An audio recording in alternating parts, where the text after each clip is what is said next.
Jangan lupa subscribe YouTube channel Metro TV News dan jangan lupa nyalakan notifikasinya.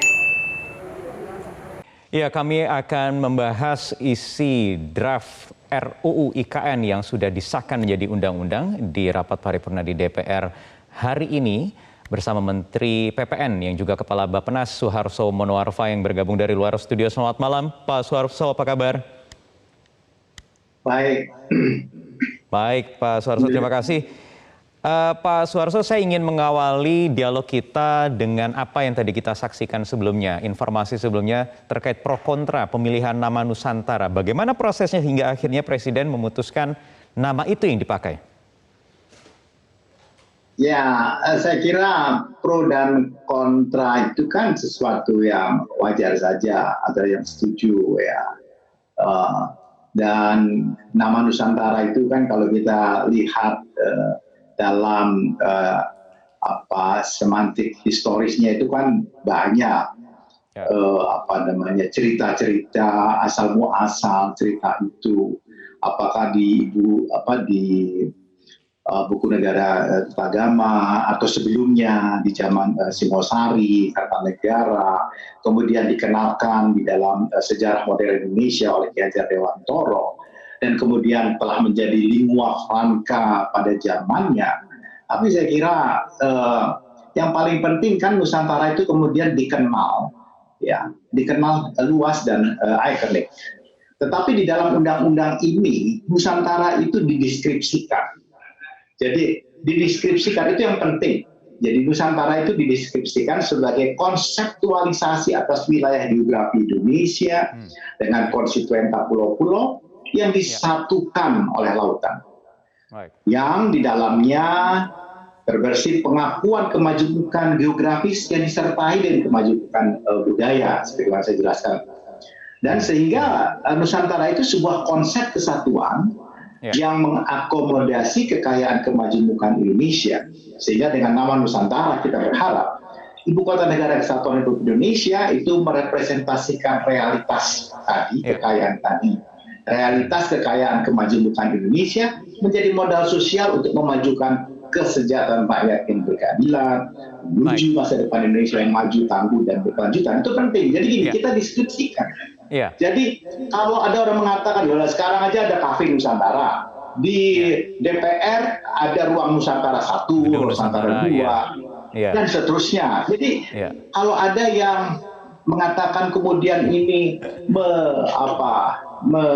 mendefisitkan arti dari itu, dan ini adalah sinonim dari kata Indonesia, saya kira yang penting para pembentuk undang-undang mempunyai kesadaran apa yang dimaksudkan dengan Nusantara itu dideskripsikan sedemikian rupa. Oke, dan akhirnya sekarang sudah final dan sudah melalui proses yang panjang walaupun menuai pro kontra kritik termasuk dari sejarawan, ahli bahasa, dan ini sebenarnya sudah melalui proses konsultasi dengan sejarawan dan ahli bahasa juga atau bagaimana?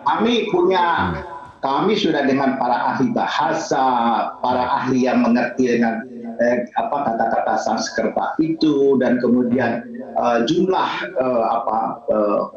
kata-kata yang kami usulkan itu juga cukup banyak, saya kira sekitar hampir 80-an. Tetapi kemudian kan itu mengerucut dan akhirnya dipilih Nusantara itu. Jadi saya kira ini satu keputusan politik. Baik. Pak Suharso, sudah diputuskan, sudah disahkan menjadi undang-undang akan segera berproses pembangunan Nusantara, ibu kota negara yang baru. Tetapi kita tahu prosesnya di DPR ada satu fraksi yang menolak RUU ini disahkan menjadi undang-undang, yaitu fraksi Partai Keadilan Sejahtera, yang salah satu alasannya adalah soal skema pembiayaan. Bagaimana Anda menjelaskan hal ini? Karena alasannya argumentasi karena di tengah pandemi ada kebutuhan yang lebih urgent, Pak Suharso. Ya, saya kira begini. Itu sah-sah saja pendapat itu. Tetapi kita kemudian tidak juga mengesampingkan peluang-peluang masa depan kita. Kita mengurusi apa yang kita hadapi hari ini, tetapi kita juga tidak boleh melupakan masa depan kita. Dan masa depan itu antara lain adalah bagaimana kita bisa mendorong ibu kota negara yang baru itu menjadi prime mover untuk ekonomi setidak-tidaknya di satu wilayah, kemudian terjadi konsolidasi market di sana, konsolidasi investasi yang kita harapkan seperti itu, sehingga tingkat produktivitas di sana naik dan kemudian dia menjadi prime mover, bisa menjadi penggerak. Dan itu tidak dalam posisi kita melihat IKN-nya saja, tetapi kita letakkan IKN itu dalam satu kawasan yang lebih luas, ya, satu wilayah lebih luas, yaitu Kalimantan Timur, di mana ada Samarinda dan Balikpapan. Jadi nanti triangle ini yang akan bergerak, gitu. Dan itu yang harus kita lihat, gitu. Peluang ini yang kita lihat. Tapi kita kemudian tidak, keadaan yang sekarang dikesampingkan, tidak, saya kira nggak begitu. Kita juga punya aset-aset yang luar biasa, dan aset-aset yang luar biasa itu juga kita akan maksimalkan.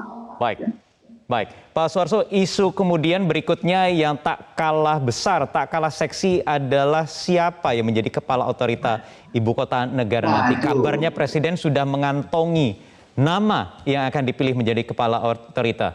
Siapa itu Pak Suarso? Nanti dijawab di segmen berikutnya. Tetap bersama kami di Prime Time News.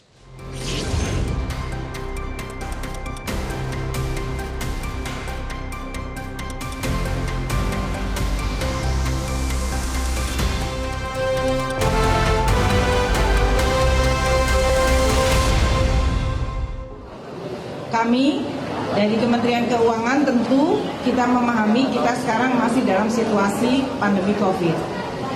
Dan kita juga sedang dalam rangka pemulihan ekonomi. Dua hal ini akan tetap menjadi utama, namun di dalam pelaksanaan pembangunan ibu kota negara baru, terutama untuk yang momentum awalnya bisa dikategorikan sebagai proses untuk sekaligus pemulihan ekonomi. Jadi ini nanti yang akan kita desain baik untuk tahun 2022, karena seperti yang diketahui tahun 2022 paket untuk pemulihan ekonomi sebesar 450 triliun masih belum dispesify seluruhnya. Jadi ini nanti mungkin bisa dimasukkan di dalam bagian dari program pemulihan ekonomi sekaligus membangun momentum pembangunan ibu kota negara baru. Baik, kita lanjutkan lagi berbincang bersama Menteri Perencanaan Pembangunan Nasional dan juga Kepala Bappenas Suharso Monoarfa soal ibu kota negara baru Nusantara. Pak Suharso, yang tak kalah ramai diperbincangkan, tak kalah seksi exposure-nya Pak, soal siapa yang mengepalai nanti ibu kota baru ini. Ada kepala otorita di sana, ada beberapa nama yang sudah mengemuka keluar ke publik, ada nama Mas Azwar Anas, mantan Bupati Banyuwangi, kemudian ada Pak Bambang Brojonegoro, kemudian ada satu nama lagi, Pak Ahok. Jadi siapa kira-kira nanti Pak yang ditunjuk? Nggak ada nama saya ya. Waduh, sedih juga saya nggak ada nama saya. Saya kira itu bukan wilayah saya, itu wilayah prerogatif Presiden, dan silakan aja ditanyakan langsung ke Presiden ya. Jadi saya kira itu memang penting, tetapi paling tidak orang-orang ini, orang yang duduk di sana, setidak-tidaknya mempunyai pengalaman dalam hal mendevelop sesuatu. Ya, karena ini mulai dari yang tidak ada menjadi ada. Apa saja syaratnya Pak? Syarat utamanya kira-kira? Iya, syarat utamanya kira-kira apa saja Pak? Selain tadi satu hal yang disebutkan Pak Suharso, apa lagi? Ya, yang kedua dia mengerti persis bagaimana kemudahan-kemudahan itu harus diberikan bagi apakah investor yang mau ikut terlibat berpartisipasi di sana, atau pihak dari pemerintah sendiri yang ketika akan membangun. Misalnya dia mesti paham soal pertanahan, memastikan bahwa tanah itu clean and clear. Meskipun ini sudah dikatakan ini clean and clear, tetapi kan secara detail dia harus bisa mampu membuktikan itu. Kemudian dia juga harus mengerti bagaimana pembiayaannya, pendanaannya, bagaimana pembiayaan itu sedemikian rupa tidak memberatkan APBN, tetapi juga menarik untuk para investor, ya kan? Dan kemudian bisa justru membuka peluang bagi pengayaan dari aset-aset yang dikuasai oleh negara. Oke. Artinya latar belakang yang pernah dimiliki sebagai seorang birokrat, pernah duduk di pemerintahan atau pernah memimpin ibu kota itu mungkin ya, Pak Suharso ya? Tapi saya lebih suka kalau saya itu yang punya latar belakang di global. Itu menjadi jauh lebih penting karena mereka memiliki kapasitas, kemampuan untuk mengatakan ini yes, ini no, ini yes, ini no. Karena kalau misalnya hanya soal birokrasi, saya kira akan sulit. Karena Anda lihat kota-kota di Indonesia itu hampir semuanya itu tidak dibangun oleh pemerintah. Baik Pak Suharso, kita akan nantikan keputusan yang diambil oleh pemerintah, oleh Presiden, siapa kepala otorita Ibu Kota Negara baru Nusantara. Terima kasih sudah bergabung bersama kami di Prime Time News. Selamat malam.